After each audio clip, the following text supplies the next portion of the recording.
10 hanggang 18 tropical cyclones ang aasahan ngayong taon ayon sa Pag-asa.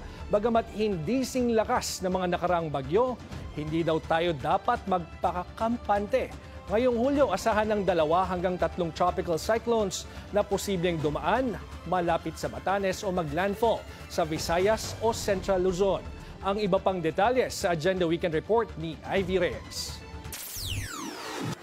Matapos lumabas sa Philippine Area of Responsibility ni Bagyong Bising ngayong Biyernes, kinumpirma ng State Weather Bureau Pag-asa na 10 to 18 tropical cyclones pa ang inaasahang papasok sa bansa ngayong taon.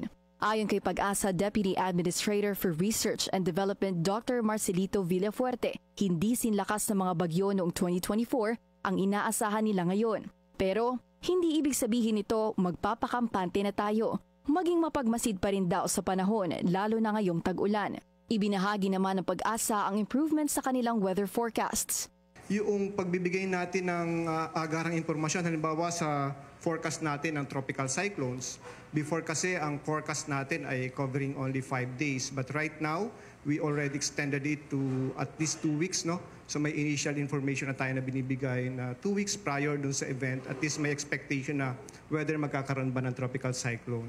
Mayroon namang seryosong babala ang Pag-asa tungkol sa klima. Nung nakaraang mga taon po, maalala natin active ang El Nino at that time. So that's why earlier period na kung saan doon talaga na-expect yung epekto ng El Nino. With La Nina kasi na-expect naman natin more precipitation or more rainfall. Paliwanag ni Villafuerte, ang painit na temperature nagiging climate trend na humahantong sa unpredictable weather patterns. For example, ang inaasahan natin with the continuous warming ng ating atmosphere, we're expecting na yung bang when it rains, it really pours. Samantala, ang Social Welfare Department, siniguro ang publiko na handa silang mag-roll out ng tulong sa mga apektado ng masamang panahon.